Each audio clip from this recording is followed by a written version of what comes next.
Well, hello everyone, and welcome to today's webinar. Today we will dive into a very exciting topic, from understanding to action, how resilient learning functions navigate what comes next. This session is eligible for HRCI, SHRM, and ATD professional development credits. Now let's meet today's speakers. We have Melissa Loble, the Chief Learning Officer from Instructure, and David Wentworth, Managing Director of Learning and Talent from Brennan Hall Group. And a huge shout out to today's webinar sponsor, Instructure. Instructure is a global education technology company helping organizations build workforce skills and deliver professional learning at scale. Its learning ecosystem helps organizations create skills-based learning experiences, support career growth, and connect learning to measurable business outcomes. Instructure is trusted by millions of learning and organizations worldwide. Please visit them at www.instructure.com to learn more. Now, before we dive into today's content, let me tell you about Brennan Hall Group and some incredible opportunities that could accelerate your career. Brennan Hall Group is a leading research and analyst firm dedicated to advancing human capital excellence. Our vision is a world where every HR organization drives business transformation through human capital excellence. For more than 30 years, Brennan Hall Group has provided CHROs, CLOs, and workforce leaders with the intelligence, insights, advisory, and community they need to make better human capital decisions and improve business outcomes. Our independent research, strategic advisory, excellence councils, professional development programs, and globally recognized HCM Excellence Awards help organizations strengthen capability, reduce execution risk, and accelerate workforce transformation. Trusted by more than 10,000 organizations worldwide, Brennan Hall Group serves corporate organizations and human capital management solution providers across learning and development, leadership development, talent management, talent acquisition, inclusion, human resources, AI, and the future of work. As a reminder, there's still time to submit for the Excellence in Technology and Excellence in Education Technology Awards, with a deadline of September 4th. Excellence in Action isn't due until September 25th. And as a thank you for joining us today, you'll receive an invitation to experience the Brennan Hall Group Eminence Program with complimentary 7-day access. During your trial, you'll be able to explore our award-winning research, hundreds of courses and certifications, thousands of practical resources, and the tools our clients use to support learning, talent, leadership, HR, inclusion, AI, and the future of work. Because there's so much available, you'll be able to choose when you'd like your 7 days to begin. Just watch for the follow-up email after today's webinar, where you'll find all the details and a link to request your trial. We also have incredible learning and networking opportunities happening this year. Our AI Summit on October 15th, and our Leadership Summit is going to be moved to next April. And don't forget to save the date for next year's 2027 HCM Excellence Conference happening January 26th through the 28th. All details for everything I've mentioned will be available in a PDF you'll receive within 24 hours after this webinar. Now, with all that said, I'm going to launch a poll. What would you like to learn more about? Please mark all that apply. Maybe it's our Eminence program, the 2027 HCM Excellence Conference, one of our BRIC events, or one of our awards programs.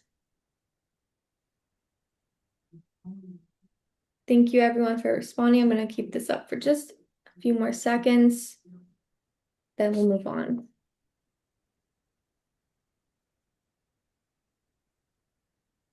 All right, thank you. And David, I'm going to pass it over to you for our second poll. Sure. Thank you, Ivy. I appreciate all that information. Very helpful. And we also have this poll question. This is part of our research, helps us develop our progression models. Some of you may be familiar with those, but we like to ask these questions on a continuous basis just to see how folks are progressing. And obviously, this one is focused on L&D. So if you could take a look through these and just see if you were to describe your organization based on one of these choices, which would you pick? And again, this helps us map out our progression models, lets us know, percentage-wise where companies are in these journeys as we map out our different frameworks and solutions for helping companies, progress with their learning and development strategy. So I appreciate any input you could put in here. Think about your own organization and just give us as honest an answer as you can. And thank you very much for participating. And so with that, we'll let that go. And so, as far as participation goes, not only is it the polls, but it's also very important that you interact with us today. So,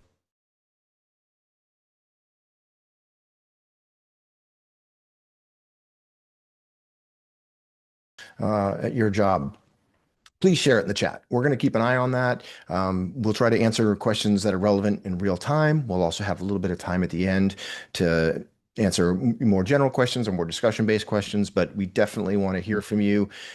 Share questions, insights, talk to each other, respond to one another if you like. That's great too. So please do any of that. Okay. And so with that, let's just get into the topic at hand. So, when you think about the topic about resiliency and how organizations can be prepared for what comes next. I think the real focus, it's a pretty broad topic, and the focus for us today, though, is really about you know companies and learning leaders are getting really good at recognizing the challenges ahead, and knowing how big they are and how rapidly they're coming, and understanding what kind of an impact they're going to have on the organization. The challenge is, how do we make decisions about those challenges, those changes, those disruptions? And it's becoming increasingly difficult because, let's face it, L&D has traditionally been somewhat challenged with having good evidence behind the things they do as far as what works, what doesn't, what we should do moving forward. And so when you're in the position of trying to manage change, manage disruption, it's hard to make strong, powerful decisions if you don't have the evidence and the proof to back it up. And our research shows that that's very important for learning leaders. Right. We asked what the top priorities for learning functions were, and improving alignment between learning strategy and business goals. This was study that was done last year in 2025, looking ahead to this year. But improve alignment between learning strategy and business goals. So that's critical to what we're talking about. Improving the measurement of learning and analytics. Again, really important to have that proof. And then again, prove employees can apply the learned skills on the job. Not only do we present them with the opportunity to learn or to reskill, to upskill, but can they actually apply that? Is that actually occurring? So it's very important for our organizations, obviously, these elements. However, there's a mismatch there, right? Where only about half of companies say that they are using performance results to measure whether or not their learning is effective. So again, we've put the learning out, we measured that people took it, whether or not they liked it, but we haven't gone the next step. We haven't said whether or not these things are working. Also, very few companies are using those performance results to validate the investment that's going on in learning, and even fewer are using what they know is happening from a learning perspective, those performance results, to justify their budget, right? So again, how do I make these high stakes, important decisions if I don't have the tools and the ammunition to make those decisions, or at least to back them up? So with understanding the kind of climate that we're in, I wanted to hand things over to Melissa to sort of walk through, okay, what do we do then? How do we get from here to there? So Melissa, talk a little bit about what we're going to do today. Yeah, thank you so much, David. And it's such a pleasure to be here in this conversation with you. For a little bit of context, as David mentioned at the beginning, I am the Chief Learning Officer for Instructure. And as an organization, while we are a learning organization and deliver tools and capabilities for continued learning and development practices, we're also doing some of a transition ourselves as we look internally to think about how can we better serve the changing nature of our workforce. How do we manage what David just shared a minute ago? That's really sort of this challenge in this space. So today I wanted to share a little bit about this changing mindset, and there's a little bit of a dichotomy to that we'll talk about, and then we'll get into how can we think about using this changing mindset to our advantage, and how do we leverage that when thinking about practices for tracking success or tracking outcomes against business deliverables, but then also how do we turn back in and reflect on ourselves as learning and development professionals in how we're influencing employee growth, employee satisfaction, and even employee connection to their work. And then finally, as we look at both of these perspectives, how can we turn that into a high level model that can work really in any organization, hopefully, as you're starting to think about making pretty key either transformations or even just subtle incremental changes to better improve both your practice and the impact of your practice on your organization. So let's jump right in. So similar to the Brandon Hall Group, we at Instructure have also done some really interesting research, and so you're going to see much of that research being shared here. And we wanted to both understand the landscape and then also unpack the opportunity. And we'll share a little bit later about this research report that we did and how to get access to it. But if we start with the workforce itself, what's fascinating is we talk a lot in this space about how workers do feel unprepared for their work, and they want to be able to adapt or have resilience or be able to manage a world of pretty significant change in the workforce. I know within my own organization, we are about 2,500 people strong, and that body of employees is really asking a lot of questions around what does AI mean for me? What does the changing nature of just technology more broadly mean for me? What does the external forces on perhaps my industry mean for me? And there's a lot of angst or anxiety around how prepared am I to develop my own career. At the same time, that workforce aspires for growth and for direction.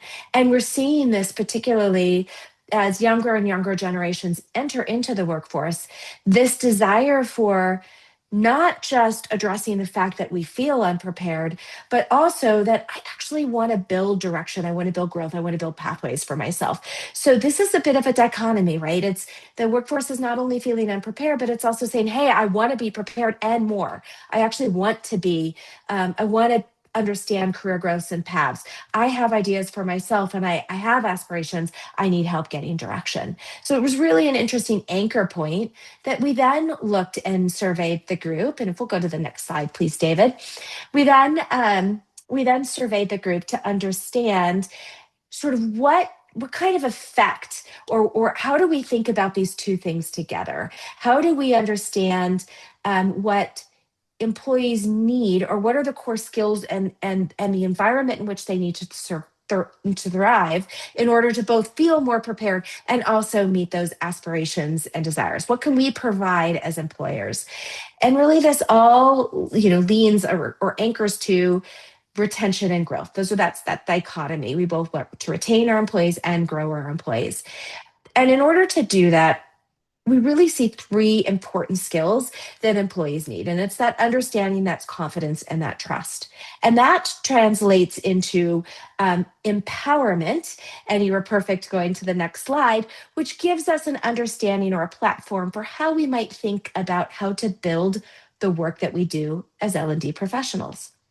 So for aiming towards confidence, understanding, and empowerment, what we found is that there are really three key steps or key foundational practices that we can start to employ in our organizations to help drive to that. And these are ones that we too are ingesting in our own organization as our learning leader at Instructure. I'm thinking a lot about these and how do we make these very evident, very explicit, and how do we turn these into practice pervasively throughout all of our departments in our organization. This takes time. So before I get into each of these, this isn't an overnight shift. This isn't a let me just turn the switch on, or let me just change some OKRs over here, or let me plan for 2027 separately and this will happen.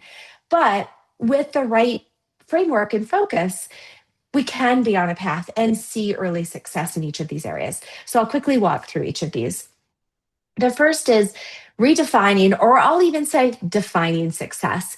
I spent a long time in the learning space, and I've worked with a lot of individuals, L&D individuals, and for a very long time, completion rates has been kind of the only metric and sort of the beacon that we've used. The challenge with completion rates is it backs into hours, right? Or check boxes, or in some cases, and I appreciate this, it's modernized into, let me just quickly demonstrate I already know something so that I can gate to the places where I need to learn something I don't know.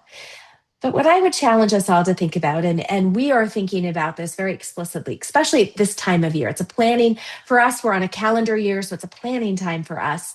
We're thinking about what does actually indicate success. And in fact, we are as an organization right now building what our objectives and key results are for 27 at a very high level corporate level and for each of our departments or divisions. And in that, we are thinking not just about the metrics that will deliver for success, but we're thinking about the metrics that our employee enablement can tie to that shows that success. So we're actually backwards designing for all my L&D nerds on the listening to this recording or on the live session. We're backwards designing that so that we can think about how are we saying enablement has led to the success of very specific business outcomes that we're targeting. So then that's going to mean different things to different organizations, right? So I think reflecting on that, or even as L&D professionals, if you are being, if you're in the conversations, which I hope you are, around developing your goals, but even if you aren't, taking a look at what those goals are and thinking about how can you backwards design what success looks like through your programs, and how does that then lead directly to business outcomes. That's one. The second path towards this is now taking that same collection of outcomes and what are the metrics that we can track towards success and aligning them to capabilities that you need in your workforce. And this may be it may be in individual departments, it may be universal. I'm seeing for a lot of organizations, universal AI capabilities, regardless of what department, is becoming important. I think strongly about capabilities like building employee judgment. How can you use AI and then be able to critically analyze the outputs of AI in whatever way you're using it so that you can feel comfortable and confident in its results? That's one of those kind of capabilities that might be universal. And then there may be, again, specific capabilities within departments. But even just taking those outcomes and then alongside those, understanding what are the capabilities needed, and then how do those two interplay? Or how can we now build paths that build those capabilities, which should in turn directly define success or directly link to those success metrics. And I know this sounds perhaps like of course we should be doing this. We've got jobs matrices. We've got, we know the skills because we're very clear in how we write job descriptions or how we grow or promote our employees. But stepping back and asking yourselves, are those capabilities and do those capabilities contribute to our business outcomes becomes important. Doing that mapping exercise. This is actually a great place for AI. It can help you with this depending on the body of work that you have.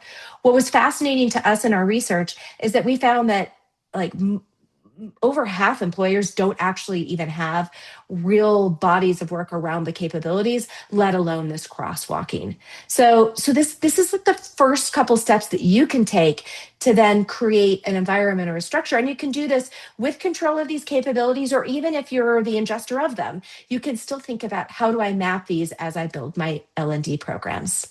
Hmm. Melissa, you really point out something I think that's important, and it kind of all wraps up. So the idea that this isn't an overnight thing, like you said, right? This is a journey, Mhm. and we know that it's big. But at the same time, I really feel like learning leaders have to realize you've got to change something. If you're finding yourself challenged by these things, we've got to change something, and it has to be like it can't be overnight. But it also, I think. We've been hobbled by incremental change for too long, too, because we're trying to make small changes in these larger environments and processes that are not allowing us to do the things that Melissa is describing. Like I feel like we've hit a point where we sort of need to break something because we keep coming back to completions as a measurement of how well the learning is going, right? And a completion doesn't prove anything really by itself. I'm not saying it's not important data to have in the context of other things like these things that Melissa's describing, because just the fact that people finished, what you're doing is you're just saying, oh, by definition, everything that we create and deliver is good and effective. So all we have to worry about is whether or not people finish it. And that's clearly not the case, right? And so, as Melissa mentions, what are these outcomes? Really focus on those. And that takes some rethinking and maybe some breaking of older processes and things to move forward. So I like the way you've laid this out. And, you know, like you said, yeah, I know people get overwhelmed by like, oh, it's so much. And yes, you can't change everything overnight, but we have to start to change things for sure.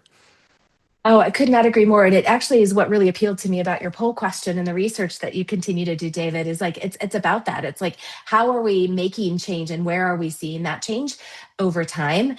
And again, start with one department if you need to, or start small, but start mapping this out just as David described so that you can really get some momentum. We've got to break something. I love that. I'm going to use that. We've got to break something, right? And even if it's something small we're breaking, for me, I told my organization, I'm like, I don't want to hear the word compliance again. And let me tell you, our chief information security officer said back to me, no, we're going to talk about compliance. But I'm Right. like, okay, well, I'm going to challenge us. Let's break us to not use it in as many places as possible. Do something small. Okay, so if we want to think about that connection that we're talking about together around development to real outcomes, so we need to remove, and I can even fall into this category. I think all of us as L&D professionals, I hope, and I imagine we all are very passionate about just learning, right? And don't get me started on neuroscience, and I can just get so excited. But the problem with the theoretical, because that becomes very theoretical, is that it doesn't turn into not only just break something, but take action, right? So, how do we drive towards actionable outcomes so that we can understand and employees can understand why and how and where they fit into whatever training paths you're creating within your organization. So we need to see that connection. We need to see that identification that I need personally to go develop. These are the ways I need to develop. Or as managers, we need to see our employees develop in these ways. And that becomes very explicit, like I said at the beginning. That's really important. And employees need to be engaged in that. They need to be part of the conversation. They need to feel as though they understand how their engagement in that training directly relates to their growth, that directly relates to business outcomes. So it's like taking a third step in that mapping that I was describing a minute ago. This doesn't happen a lot of places, unfortunately. It is something that isn't happening in depth in our organization. I am trying to make this transition as well. This is probably the next step of breaking things, but you need to. I envision a world of having your conversations on a quarterly basis. A manager has one with employees, and they're sitting down and they're talking about here is my observations of your performance. Here are the training activities or the development activities that you engaged in. And let's take a look at your performance related to those. Oh, look, you're in sales. I see that you've generated some more pipeline in sales. Well, let's connect that to that experience that you had with that learning. And now let's say by generating more pipeline, just so you can see this, look at how our company numbers have transitioned. Your pipeline, while you may think this is something just very specific to you, has actually contributed to this, and it will contribute to further sales in out years. And that's just a sales example. I can think of support examples that are in all of our organizations. I can think of engineering examples, but this creating this like moment of connection for employees to this will change their perception or their engagement when they're in that training or they're in that development. It helps them now understand why and why their engagement it is important, and they can start to create meaning for themselves, which will drive deeper, back to that being a nerd and neuroscience, it drives actually deeper pathways, right? Mhm. It enables us to build more talent. Yeah. It it's just to oversimplify it. It's like we spend so much time trying to train people to push a big red button. That's what the training is. Training is here's the where the button is and here's how to push it. We never tell them what happens when they push the button. We never tell them why. We never tell them what happens if they don't push the button. We never show them the results that have gone on after the button was pushed, right? To come back and say, oh, I Exactly get it right. now. I'm invested in pushing this button now. Instead, it's always like, well, it's really important that you push the button. And we never get give them the other things, that investment of here's what's happening because you've done X, Y, Z.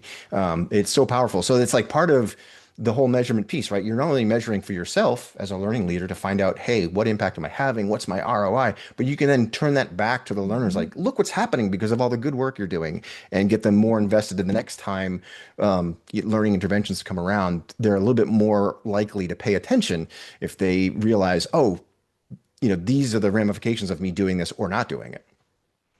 Absolutely. I love the button example. I worked with a manufacturing company, and they would do training on how to repair machines, and they would always do it prior to you ever put the person on the line to work with that machine. And so, they listened, like, okay, this is important. But instead they shifted their training to in the moment when those teams are on the line, how do you invest there? Because suddenly that employee is like, oh, I see my line's shut down, right? I'm seeing the Right. impact on the business. Oh, I see my body could be at risk, right? I could have a safety issue because of this. Wow, this feels really present. And so that transition, and it was interesting, that organization that just made that transition, Hmm. technology aside, all they did was made that transition. They saw significant improvements in line performance, and actually faster line performance, because people were able to solve problems faster.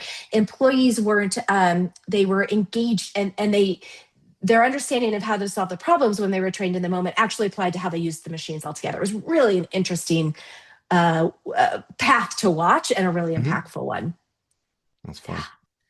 So that leads to really the next principle here, is thinking about it as a partnership, right? So we've already talked about being very transparent with employees. Let us be the red button. We're going to do a slide with just red buttons on it, I swear, because that example is such a good visual example of transparency as well. And I think in organizations, I've seen my organization at times be hesitant of sharing that throughput.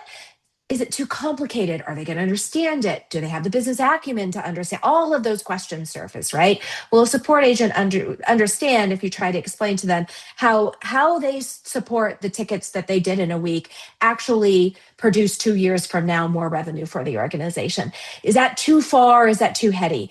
And I would say no, because again, not only does it promote that engagement, but that transparency. You never know where. Um, Empowerment can be hiding, and transparency. Even if I don't understand something, I've seen a ton of research, just again some sort of how we as humans act research, that transparency alone, even if I don't understand what I'm seeing, makes me feel more comfortable, makes me feel more psychologically safe. So that becomes really important. And then comes in wrapping in a feedback loop. So having paths, not just for engaging in a learning in a one-time moment, but how do you then have discussions? So that same example I was sharing about the line and the mechanics on the line, or the machine workers on the line, well, not only did they have training in the moment, right? But then they facilitated um, on the clock paid exchanges where line managers or supervisors would come together and talk about specifically those problems and the training in those. And what did was it too late, that training? Did it hit the button? Did it miss pieces of it? That part, that feedback loop, it became became a feedback loop about the training. And also it became a way to then reinforce the actual training itself, because feedback does two things, right? It gives you an opportunity to learn about what you've developed as an L&D professional and how can I improve it. But it's a little bit like they always say, you always learn something best when you teach it. It's a little bit of that too. So you're now locking that back into that employee of what did they learn, because now they're taking a step further to give feedback on what they learned and how they learned it. And then finally, this is a great place for some personalization. So understanding and thinking about how do we, in this whole process, give employees opportunities to connect to and relate to that learning uniquely. So one of the things that we're working on developing internally is using AI, and I know lots of organizations have been working on various parts of this, a coach that will help somebody use all of our L&D resources, all of our micro courses, our certificates, and all of our knowledge bases, and then get coaching so they can interact with the agent and say, hey, I'm working on planning for this meeting with a customer.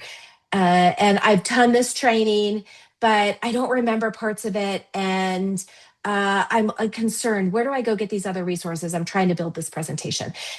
That coach will come back and say, well, let me coach you. Not let me give you the answers or source them, but let me coach you through how you work through that, how you get at the content. What was that course that you remembered? Go watch this video again. And that becomes like a very personalized learning path, because that's going to look different than the next employee that's struggling with maybe the same question, but in a different context, or wants to have it dished to them differently because of their unique needs or what they bring into that situation. So the transparency is step one, that feedback step two, and really encouraging a personalized experience, step three. Yeah, and on their own, these are all very, very important. But I think you started to touch on there when you put this now through the lens of what we're seeing today with varying degrees of an AI environment within an organization. These become even more important, right? This idea around transparency, especially, we have shown it in our AI progression model and all the companies that we talk to. One of the key founding elements of being successful with any sort of AI deployment, rollout, project, whatever you have in an organization currently is the transparency part. People want to know what's happening. AI can't be this black box that just, well, you put this in and this comes out and we should all be happy about it. To a degree, everyone wants to be aware. Not everybody needs to get down into the nuts and bolts and the data science behind it, but they want to understand what's happening and why. So that's even a sharper point in that kind of environment. But even generally, though, transparency is never a bad idea, right? And the same thing with the feedback loop, and like you mentioned, the individuality piece. AI really helps us establish that. You think about this transparency piece, not just from the AI perspective, but more generally, it's always interesting to me what we seem to hold back. And it's not just learning, it could be any function within the business, but what we hold back from the employees from a transparency standpoint. And it just kind of boggles my mind when, we would used to talk about collaborative learning and peer-to-peer learning and allowing people to sort of socially connect with one another, and the big fear around that. And, we need guardrails and we have to put this in place and that in place. There's something about companies, when they hire people, they're like, well, we only hire the best. We have the best process and we pick the best candidates. We hire the best, smartest people. But as soon as they hire them, nobody can be trusted to know anything. Nobody can be trusted to talk to one another. And we just lose that for some reason. It's like, well, you should probably trust the wisdom of the people that you have in your organization to whatever degree, but providing that transparency. And then just to wrap up on the individually part from my perspective is, it's come a long way from a personalization standpoint. Obviously, AI makes it far easier to do these kinds of things, but we're still at a place where for a lot of companies, personalization is, oh, I open the thing and my name is there with my picture, and I know that it's me. And, and it's like, no, there's so much more to it than that, right? Oh, In yeah. your slide, it points out like personalization isn't even just that. It's how am I accessing the content? How am I interacting with it? When am I interacting with it? Those are all individual personalized pieces that get left out when people are like, oh, I made sure that it had your job role, there. So there's many, many dimensions to it.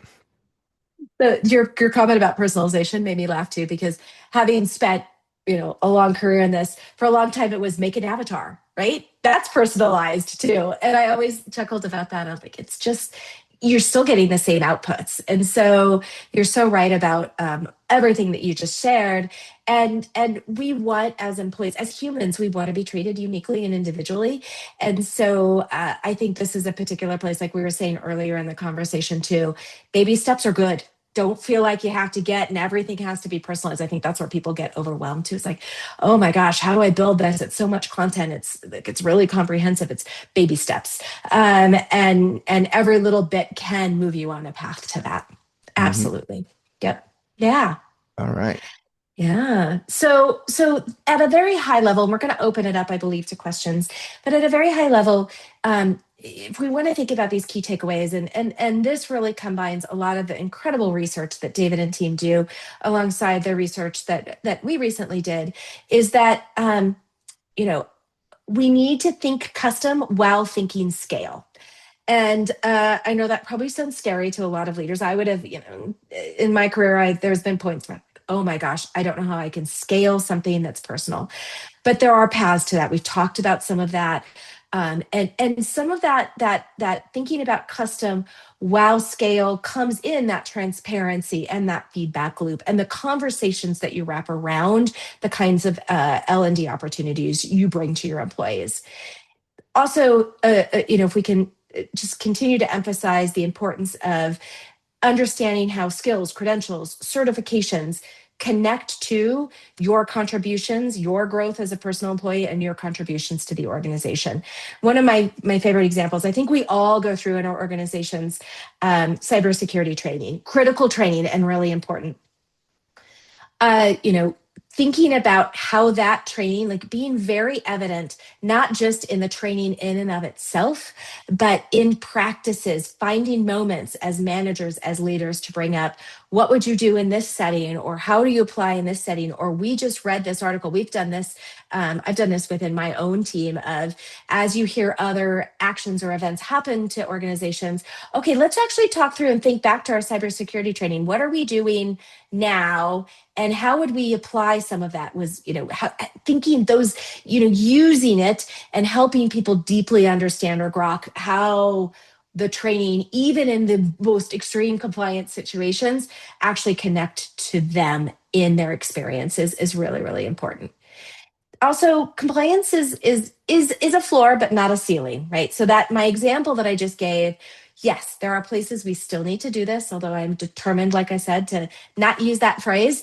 But there are still places where that's really important, particularly in safety and high risk situations. But let's think of that as the floor. So, okay, we need to make sure we have achieved compliance, but what can we do more with that? How can we actually use that compliance opportunity to deepen skills, credentials, deepen skills, behaviors, or competencies that we want in our employees? So, for example, how can cybersecurity training also then bring building of judgment with AI? As I talked about earlier. So think about it not as the floor, but as not as a ceiling, but as the floor.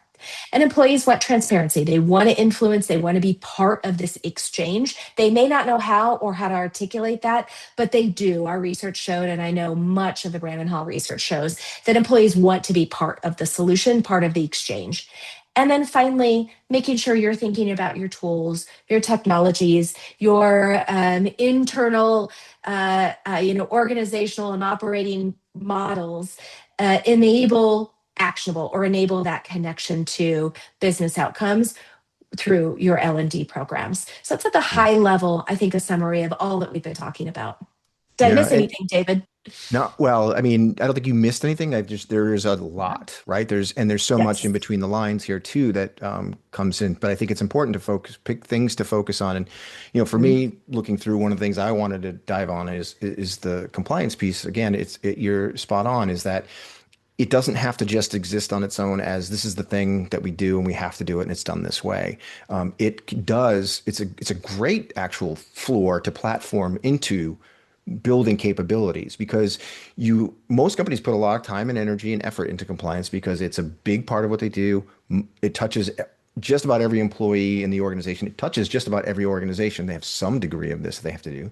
So it's ubiquitous, right? And so we should make the most of it. And the truth is, it's more of that, why am I doing this? And the compliance training isn't about, oh, you have to do this or you get in trouble.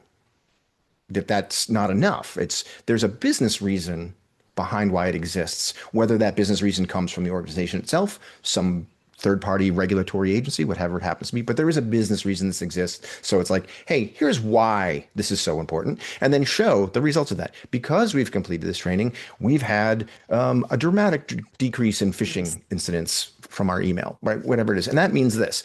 But being able to provide that, it helps. So the idea around something like that, like that cybersecurity phishing training, it helps people. They're thinking critically about what they're reading, right? It isn't just, oh, I took the training and clicked it. you're starting to think about things differently. So, using the tools already at your disposal to just sort of elevate a little bit because those things are connected to things. So I think that's an important one. And between compliance training and sales training, those are two things that most organizations have a pretty good handle on. They're pretty ubiquitous and they're really, really easy to measure at a basic level. So then you can expand out from there. So those are great areas to start if you want to try to get a little more strategic and expand your approach on, how you learning can prove that what they're doing is working and that they should move forward in those directions. Um, Wow. so I love all of that. If I yeah, could just add a yes, really great please. example to the phishing example, because you just, as you're saying that, it made me think of this. So within our organization, we do compliance training, and phishing is part of that compliance training for cybersecurity. So what we did in order to personalize it, now the training's the same for everyone, but in Mm, order to personalize it, I got an email that was personalized to me. So we do an internal program where um, our IT team will send us deliberate tests of spam or phishing attempts or things like that. And then we have to put it into, like, we just have to mark it as a phishing attempt or whatever it might be. So I got an email going into my training saying, Melissa, it's time for your compliance training. Did you know that in the last 6 months, you categorized, 90% of the phishing emails we sent you correctly, but 10% you just dropped in spam and you didn't notify us about that. And wow. one or 9%, I figure there was one that was a phishing attempt that I actually read. I did not open any attachments or anything like that. I'm like, I did not know that. And that Hmm. was a really interesting motivator for me to go into the cybersecurity training and to think about that. And then I got 6 months later, like, hey, mid-year review, here's how you're doing on our internal program to see specifically around phishing for us to see how you're doing. And I'm like, oh, wow, it wasn't a leaderboard or gamification, but I could see, hey, I actually improved. Yep. And it changed my behavior. It was a small, tiny personalized thing that was very easy for our IT team to do because they're already tracking, right, these stats behind the scenes. And, it took, I think they used AI to help just create, auto generate for all of us the first part of the email. But that was actually really meaningful for me. So like Yeah. even little things like that. It just your phishing example made me think of, oh yeah, we did this and this actually really worked. Yeah. And we have a couple questions that we're going to get to, and I appreciate the Right? questions coming in. But what's interesting is that, and not to go down a rabbit hole on that, but you also make me think of that when you said, "Oh, it wasn't a leaderboard or a game like that," and I Mm-hmm. said, "Oh, yeah," because so often companies want to default to that. They want to use, "Oh, Yes. get a leaderboard, get points, get people really motivated." But what are you incentivizing in that specific example? Is like, oh, now you're going to have somebody who's hyper fixated on Mm-hmm. whether or not they're going Mm-hmm. to catch a phishing thing in their email. And they might start miscategorizing things that aren't.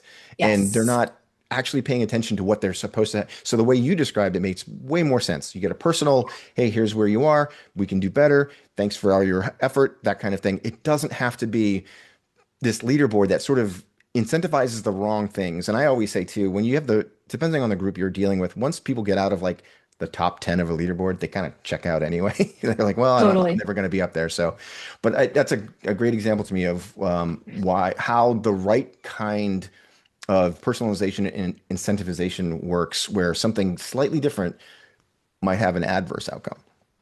Absolutely. Yeah. So the one of the questions that came in, and it's a pretty big, broad one. So let's see if we can tackle it, though, if you don't mind. Joy was asking for skilled trades professionals like electricians, that kind of thing. So very, clear cut skill levels, capabilities, training, and so forth. What's the best way to identify and prove the skills employers need, especially when transitioning to a new country or industry? And so if you want to clarify in the chat, there's your question about like, is this for the people themselves, right? How do they know what it is that they need? And that's my understanding of the question. I honestly think that it's just being really plugged into the industry. If you're an electrician, being very plugged into the industry. There's plenty of groups that are created around electricians, all kinds of standards, especially if you're moving to a new country. There are different industries for that country, different regulations and so forth. So just being up on that for those kinds of trades, I think it's very important, getting very familiar with the different trade groups in the different countries. Switching industry is a whole other ball of wax, right? But it's doing the same thing because it's trying to find those industry trade groups and understanding what their needs are, and there's usually a thing about what skills are needed to be a certain level of electrician or other element. So I think it's just about doing broader research and beyond regulatory and industry standards, companies are going to have their own definition of what the skills they need. So when you say what skills employers need, beyond the things that are pretty standardized, then you start to get very particular and you have to be, you have to check in with those organizations and find out sort of what they're looking for from their job postings, their job descriptions, those kinds of things. I don't know if you have anything you wanted to add to Yeah. that, Melissa. It's a pretty specific but yet broad question. Yeah, no, and I totally agree with everything you shared. I think about this also in context of it, it's an interesting job market around the world right now, and like what are the practices people are doing in order to understand those skills that's needed, and then how do I go if I can reflect on myself and I have those gaps, where do I go get them? Whether you're like whether you do that within your organization or your team or you're on in your own business, or whether you do that for an organization itself. And excuse me, two tricks that people have shared with me recently. One, even with a free chatbot, whatever one you prefer, right? It could be Gemini, ChatGPT, Claude, whatever you prefer. Having it scan Reddit has been one that I've heard. So particularly if you're coming into the US, but having it scan Reddit, having it scanned other industry specific exchange boards. Again, if you're embedded in those, for the discussions around this, you people have told me I've started to uncover like where what are the latest things people are talking to each other about. I'm trying to do this work, I'm trying to do that work, but they keep asking me for these skills or that skills. Does anybody know where to find these? We've also seen it around like education or organizations. So I know for electricians there are different organizations that provide apprenticeship models and skill training. Well, what are they also talking about? Like doing a search, and a very simple, even with a free AI tool, some of those locations that David was talking about, to get at what are the things that are being talked to the most, can be a good way to do that. Yeah. Also, joining in LinkedIn industry specific groups and watching what do people post on. It may seem subtle, but like, what's the latest conversation where people are writing about or talking about or exchanging or posting articles? That can also give you insight into what kinds of skills are needed. For example, I'm in the education and the ed tech industry. I have been posting lately a fair amount in LinkedIn around how do we think differently about using AI. And again, I mentioned this earlier, building judgment. That's been a real big thing for me. Well, okay, so that's probably an indicator that something that I'm seeing as a gap in my industry is judgment. Okay, how do I go then start to build that skill? So get creative too around your searches in those communities that David was describing. How are you analyzing some of that information? And then the last thing I'll say is it doesn't hurt to ask if you're in an interview situation. And as an employer, if you're all on this, and all of our L&D professionals listening to this, as you're coaching your teams internally, um, it's not a bad question to say, what do you think the top three skills are for this role? That doesn't show that the employee doesn't know. They're trying to rationalize against what they believe they are to what you need. And then as that person come back with, okay, I understand that. Here's how I was thinking about it. But that's also a way to get at this Yeah. in this space of trying to figure out how do I grow for myself and create, identity and autonomy for myself. Nice. Thank you for sharing that. So, Mhm. um, going back to, earlier we were both kind of coming down hard on completion rates in our own way. Mhm. But the Yeah. truth of the matter is that it's pretty easy to collect that data. It sort of happens automatically, right? And it's instant. It's the minute someone is done or not done, we know. So when we Yep. start to talk, but if we sit here and say, well, that's not enough, right? So then how should learning leaders be thinking about proving their ROI when they take this sort of capability-based approach to learning, when the results of that kind of learning, the things that you're after, obviously take a lot longer to show up. Yeah. Yeah, this is where the whole debate around lagging and leading indicators and timeliness of indicators comes into play, because I can think of indicators, that are going to take time to show up. I actually think maybe this is a bad answer to the question, but I think we have to create a culture in which we do give time for development, and we do understand that it's not just about um, uh, who completed it, but it's about what in that quarter of time, like, right. And when I say time, 3 months can often be enough time to start to see changes in behavior. What it does ask of the organization, though, if we're going to give ourselves more time to build on top of completion rates, I love the emphasis on that, David, too, around like there's still a role for them, absolutely, but how do we do more on top of them? I think this is where organizations need to find paths to make the conversations that managers are having with their employees more evident, because there's like golden nuggets in there of performance improvements. I think about I recently, one of my employees is working on a content project, and he will fully admit this, and we've talked about this. This is part of our plans together. Is he's not always the best with deadlines when they're vague. So, but we deliberately set this content project with vague deadlines, and he blew it out of the water. I was so impressed with his work. In that, though, I did ask him, how did you hold on to the debt? In fact, you delivered early. What was it about this project? And he's like, well, I applied, and he started walking me through this. That is a metric, right? That is a nugget that because he went off and did some project management and personal time management training. That is a nugget that I have, but that's not normally capturable in Right. something as simple as compliance, right? So, how do we start to make that more evident? Again, I know I've been saying AI a lot, but that could be something that, without exposing any employees or any personal information or creating any sort of concern about safety, could AI track highlighted notes or something like that, that then can then go pull these things out of conversations and show, okay, in the last 3 months these 10 employees took this training, and they've had manager conversations where there have been pieces from that training that have made their way into the manager conversations. Mm, That's great, right? Oh, and then even yeah. better for me, he delivered early, right? So it's even Right. better. I've got a metric there, but we're not collecting them. It's been hard for so long. So finding ways, I don't have the best answers for how to do that. I'm playing around with AI. I know our organization is, but finding ways to get at that. It's there. It's Yeah. how do we extract it out and then start to show it? And it's there even in short periods of time. Does that make sense Mm-hmm. to you, David?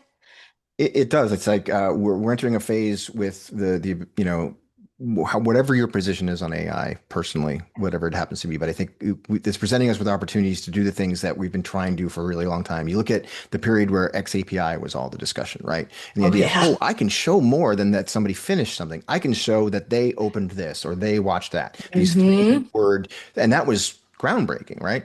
But now the Mm-hmm. idea is, oh, applied properly and with the right tools, I can actually see exactly what somebody did to get from point A to point B. Mm-hmm. And I can analyze that and I can figure that out and I can see what the patterns are when other people do that. And so there's just a lot of opportunity. But again, then it becomes almost overwhelming because there's so much opportunity.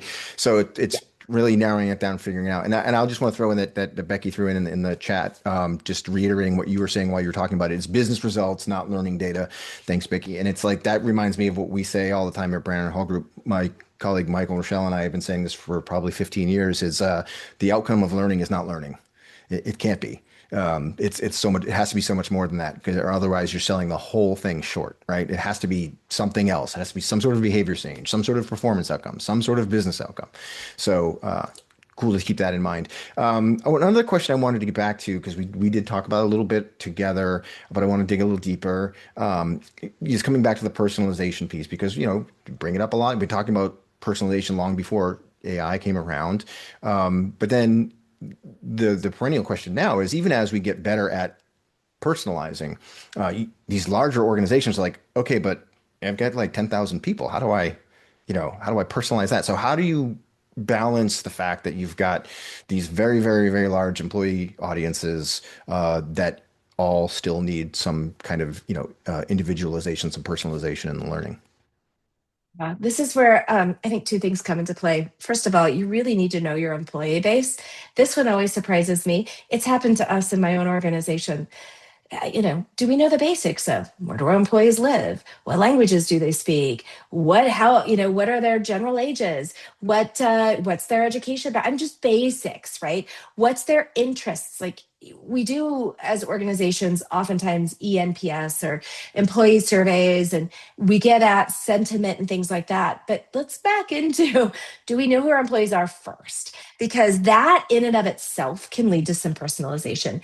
If you are in a smaller organization and the majority of your employees are 16 to 35, that's going to look different, and your L&D is going to look different than if you're in an organization where the majority of your employees are from 35 to 60, right? It's just little things that we know about humans and how they learn. And I would encourage you to look at some of the generational, just high level research. Not there's a lot of debate around learning preferences and some of that stuff, but just things we know about humans, or ask your employees in some of those surveys. Drop an extra question that just gives you more insight into who they are. So I always talk about this like movies. You want to audience align, and you need to know who your audience is. And that's, well, it sounds like a duh moment. Organizations often don't. But then the bigger, and that becomes even harder in a 10,000 person organization. But my bigger answer to that question, and it's I think we're all figuring this out together. So I don't think any of us have the answers yet. Um, but it is about using the technologies available. There are a lot of things that we've learned from consumer industries around how to tailor and not tailor experiences to individual people and the kinds of technologies behind that. Mhm. So I do encourage L&D investment in technology, whatever you might choose. This is where AI can play into it. This is where how are you thinking about storing and accessing knowledge, and how are you giving people access into that in the moments? How are you pulling through the threads that we talked about earlier with I cannot emphasize manager and leader development enough in being responsible for some of that personalization. And how are they pulling that through? How are you giving them checklists and tools in front of them so that they can do some of that personalization? That becomes Mhm. really important. And then finally, I think um, giving employees forums for conversation. We've gone through waves in my organization around when we do quarterly town meetings, do we have open questions or not? And we're in a big place, and I know with 10,000 people this can be risky, and there are ways to do it, but just have forums. We do follow-up Q&As where people can just come with their questions. Yep. That feels personalized, right? Mhm. Thinking about maybe not the learning itself may not feel personalized, but the moments that you wrap around it, I think is what I'm trying to say, Yeah. can be personalized. Yeah, and I think in a large organization, I mean, context and relevancy will take you a very, very long way into personalization without having to get down to the individual level of each person, right? There are times and places where that makes a lot of sense to get right down to the individual person, but you provide the context around something, you've suddenly cleared up a whole lot of the challenges that were maybe that seemed like it was a personalization issue, or same thing with relevancy. So you start there, right? And you don't have to apply personalization to every last detail. Soon you're focusing on the things that really are important to be personalized. Um, so we have a couple minutes left, and one of the things that you mentioned in the end there was, that the hearing from employees and having the forum. So it comes back to something you and Brent mentioned earlier about the feedback loop, employees, and how do you build a feedback loop that actually gets used, not just, a survey that people ignore. And the one piece that I'll say is a response to that Yes. question, uh, to me, is whatever it is, whatever that looks like, and I'm looking to you to help describe, that. But whatever it ends up being, do something with it. Like, Yeah. so often, companies will create some sort of employee feedback loop and be like, man, well, that's fine, and just leave it in the background running. No one looks at it, no one reads it, no one does anything. So if you're actually looking at the feedback, incorporating it, showing people how their feedback is impacting things around the organization, that's going to go a really long way to garnering more and better feedback. But I'll turn it to you Could not agree for the more. last word on that. Oh, could not agree more. And the only thing I'll add to that, because I would have yes, yes, and yes on that, is model what good feedback looks like. It's interesting how that is not a natural skill. If you think about it, we're never taught that, right? Right. You're never taught what good feedback looks like in your elementary school or junior high or high school experiences, and you're often never taught it, although you start to get opinions on it even if you do, post-secondary education. So people need to know what good feedback looks like.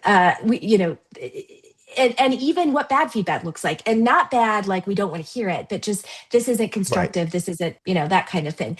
So we had a spoof video at one point running internally where people were giving us feedback on what food was in our kitchens, and it was really fun. It was actually a really great way to demonstrate what good feedback was, what bad feedback was. There would be somebody that would post a picture of an empty mayonnaise jar and be like, "What's this?" Well, that's not good feedback, right? Right. But then there would be the example of, hey, there doesn't seem to be enough sandwich spreads on by the time I hit Friday. That's feedback that's actionable. So you can even have fun with it, but model it would be my one addition to what you shared, David.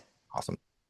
Well, thank you. And I thank everybody for sharing your afternoon with us or whatever part of the day it happens to be for you.